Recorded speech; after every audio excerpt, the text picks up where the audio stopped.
presidente, um genocídio, uma CPI. A receita da semana para Bolsonaro é profundamente indigesta. O governo vai estar em minoria na comissão de inquérito no Senado para investigar a pandemia. Da cozinha do STF vem um outro prato definitivo. As condenações de Lula na Lava Jato de Curitiba estão canceladas e o ex-presidente líder do PT dispara nas pesquisas para 2022. Nos jornais europeus e até no parlamento francês, o Brasil vira notícia por causa da condução desastrada de Bolsonaro na pandemia. Eu sou Rodrigo Viana e esse é o Tempero da Notícia, começando agora.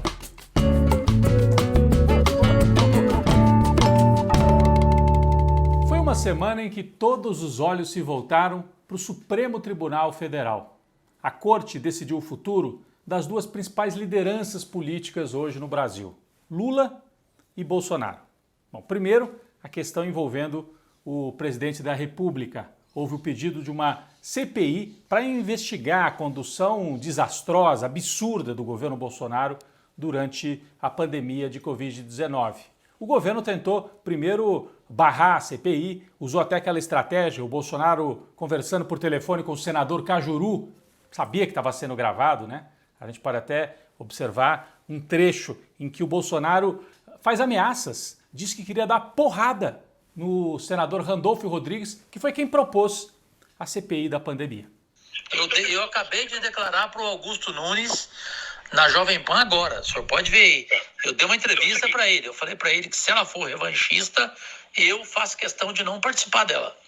Não, mas se você não participa, dê a canalhada lá do Randolfo Rodrigues, vai participar. E vai começar a encher o saco. Daí, vou ter que ser na porrada com um bosta desse.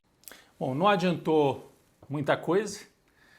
O Supremo, através do ministro Barroso, já tinha mandado instalar a CPI e depois, no dia 14 de abril, na última quarta-feira, o plenário do Supremo confirmou por larga margem a instalação da CPI da pandemia. Bolsonaro ainda tentou ampliar, dizer, não, a CPI tem que investigar também os governadores, repasse de verbas, eles não gastaram direito o dinheiro. Não pode. A Constituição Federal e o regimento do Senado vetam que o Congresso, que é nacional, investigue um governador que é estadual. Isso é base na federação, né? Na ideia de federação. Mas o Bolsonaro tentou forçar a barra, perdeu também nisso. Vai até haver investigação sobre repasse de verbas, mas não investigando os governadores. Isso seria ilegal e inconstitucional. E o governo ficou em minoria na CPI. De 11 membros titulares, pelo menos 7 são de oposição ou independentes. Além de Randolfo Rodrigues e além de um senador do PT, Humberto Costa, quem deve ter papel fundamental nesta comissão é o senador Renan Calheiros, veterano, um dos mais experientes políticos, é do MDB, mas é oposição ao Bolsonaro e pode virar o relator desta CPI. Então, uma grande derrota para Bolsonaro. A CPI, muita gente acha, pode ser a antessala do impeachment do presidente. Bom, e nesse mesmo dia 14 de abril, última quarta-feira, o STF começou a decidir a questão da Lava Jato, agora definitivamente. Foi para o plenário do STF aquela decisão do ministro Fachin que cancelava todos os casos envolvendo Lula em Curitiba. O Fachin já tinha decidido de maneira monocrática, como eles dizem, ou seja, sozinho, né? Mas o plenário confirmou também. Foi a votação. Primeiro houve um debate assim, isso tem que ser decidido na segunda turma ou no plenário. O Fachin fez uma jogada, jogou para o plenário, porque tem interesses, né, de mudar uma parte da decisão e conseguiu. A primeira votação, quem julga é o plenário. E, inclusive, o ministro Lewandowski fez uma fala muito forte, muito importante, mostrando a manipulação, mais uma vez, que o Fachin tentou fazer. O Fachin, que é um lavajatista, um defensor do Moro, um defensor todo esse processo, né, de manipulação na justiça. Vejam só o que disse o ministro Lewandowski, dando uma aula no Supremo Tribunal Federal. E queria, desde logo, também veicular a minha estranheza que dos milhares de habeas corpus que a primeira e a segunda turma julga durante o ano todo, e eu estou até pedindo um levantamento aqui para a minha assessoria de quantos habeas corpus nós julgamos, por que é que justamente o caso do ex-presidente é que é submetido ao plenário desta Suprema Corte? Será que o processo tem nome e não tem apenas capa, como diz o eminente ministro Marco Aurélio? Isso causa estranheza. Da última vez em que isto se fez, não é? Com aquele habeas corpus em que se discutia a presunção de inocência, isso custou ao ex-presidente 580 dias de prisão e custou-lhe também a possibilidade causou-lhe a impossibilidade de candidatar-se à presidência da República. Não obstante tivesse a segunda turma uma jurisprudência consolidada no sentido de agasalhar a presunção de inocência.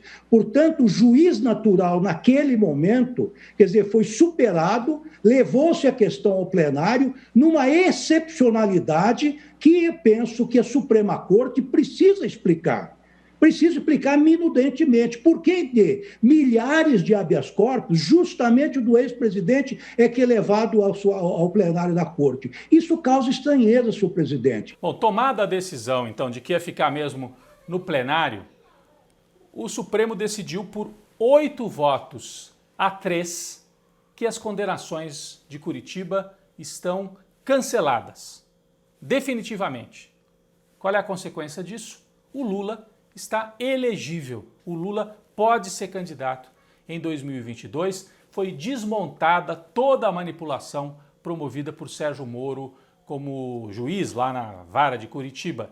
O Supremo Tribunal Federal tomou a decisão que todo mundo achava mais lógica no mundo jurídico. Qual o sentido de Curitiba investigar Lula se as acusações contra ele diziam respeito a fatos acontecidos em São Paulo? Não fazia o menor sentido. Só levaram para Curitiba porque ali havia um juiz já disposto desde o começo a condenar o Lula. O Lula já começou condenado pelo Sérgio Moro. E aí o vazamento de todas as mensagens acabou também confirmando isso. Então Lula está elegível, isso muda totalmente o quadro para 2022. Já saíram, inclusive, novas pesquisas, pesquisa Poder Data mostrando Lula vencendo por larga margem Bolsonaro num provável segundo turno em 2022. A situação vai ficando cada vez mais complicada na pandemia, faltam medicamentos para intubação. Em alguns estados do Brasil as pessoas são mantidas intubadas, olha só, sem o anestésico, então elas estão intubadas, aí acordam e não tem anestesia. É um incômodo muito grande, a pessoa tem a tendência de querer arrancar, de querer sair daquela situação de incômodo. Alguns pacientes são amarrados nas camas, dizem os enfermeiros no Rio de Janeiro, por exemplo. E o Brasil vira notícia no mundo inteiro por causa dessa condução desastrosa, né? Falta oxigênio, falta medicamento para intubação, a vacinação vai a conta-gotas, apesar do país ter uma estrutura de vacinação, e vai a conta-gotas porque o Bolsonaro não comprou as vacinas na hora devida. Tudo isso vai ser investigado na CPI, mas virou notícia já nos jornais internacionais. Então, o Libération francês e outros na Europa noticiando essa tragédia que nós vivemos aqui no Brasil. E para completar, no Parlamento da França, um debate, né, entre o primeiro-ministro e outros parlamentares, e eles comentam o fato do Bolsonaro ter, pessoalmente, recomendado o uso de cloroquina para as pessoas aqui no Brasil. Inclusive cloroquina que já matou mais gente essa semana. Matou, inclusive, criança. E os parlamentares levaram isso entre a tragédia e o deboche. Vamos acompanhar um trechinho. Pardonnez-moi, je vous le dis, monsieur le député, vous faites quelques entorses avec la réalité, en laissant à croire qu'on ne ferait rien. Ben c'est faux, c'est complètement faux. Il y a une chose que nous n'avons pas faite, c'est suivre vos préconisations. Vous avez écrit au président de la République en 2020 pour le conseiller de prescrire l'hydroxychloroquine. Et je vous signale que le Brésil est le pays qui l'a le plus prescrit. Monsieur le député, oui, donc, un peu de modestie, comme je le dis tout le temps.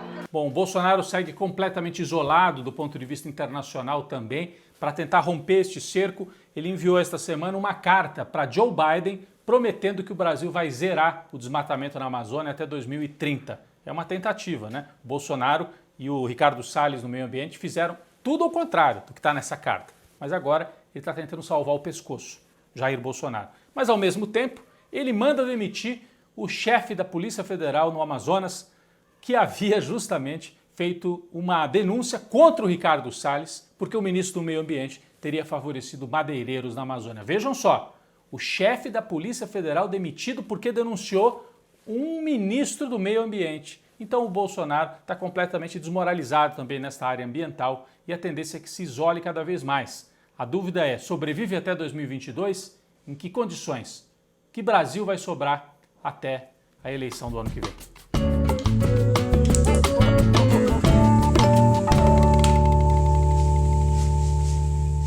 Quem vai para a panela de pressão mais uma vez essa semana é o ministro do Supremo Edson Fachin. Ele chegou ao Supremo Tribunal Federal até por indicação ou com apoio de movimentos sociais. Era tido como um jurista progressista, preocupado aí com as questões sociais no Brasil. Mas a gente não sabe o que aconteceu, se ele foi vítima de chantagem ou se ao sentar na cadeira esqueceu do passado, né? O ministro Fachin tem adotado posições lavajatistas, né, de defesa dessa operação que arrasou com a economia, com a democracia e com o próprio Poder Judiciário no Brasil. A gente não entende por que ele tem essa posição tão radicalizada. Ministros como Gilmar Mendes, por exemplo, reviram. No começo apoiavam a Lava Jato, quando perceberam que era uma operação completamente manipulada, reviram a posição. O Fachin não, continua ali na defesa. E ele vem nas últimas semanas tentando uma manobra, ele percebeu que o Moro seria julgado suspeito na segunda turma do Supremo e pensou assim, vou fazer uma manobra antes. Então, para evitar que o Moro fosse declarado suspeito, ele sozinho deu uma canetada, tirando todos os processos de Curitiba, dizendo não era o local correto para julgar o Lula Curitiba. E achou que com isso ia evitar o julgamento por suspeição, né? Só que não adiantou, a manobra foi desastrada, porque agora o Moro está com as duas pechas, né? O Moro é um juiz declarado suspeito, acabou sendo declarado suspeito pela segunda turma, e as condenações foram também canceladas e confirmadas agora, né? Que elas não valem pelo plenário do Supremo Tribunal Federal. Mas o Fachin mostrou ainda nesse julgamento final covardia, né?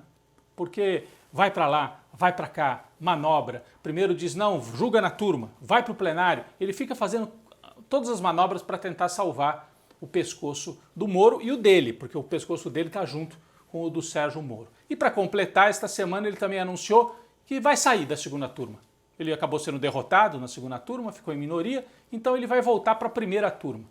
E está querendo com isso levar debaixo do braço os processos da Lava Jato de volta para a primeira turma. Então é um juiz que, olha, uma grande decepção. Não é à toa que um colega dele do Paraná chegou a escrever um artigo assim: o meu amigo morreu, porque ele não reconhece mais quem é Fachin. Quem é Edson Fachin? Acho que nem o Fachin mais sabe, de tanta manobra e tanta barbaridade que ele já promoveu no Supremo Tribunal Federal. O Fachin na panela de pressão.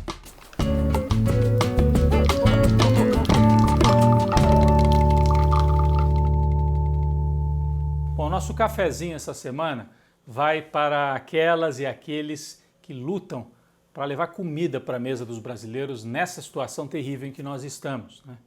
Com o prolongamento da pandemia e também com a redução no valor do auxílio emergencial. Vocês se lembram, né?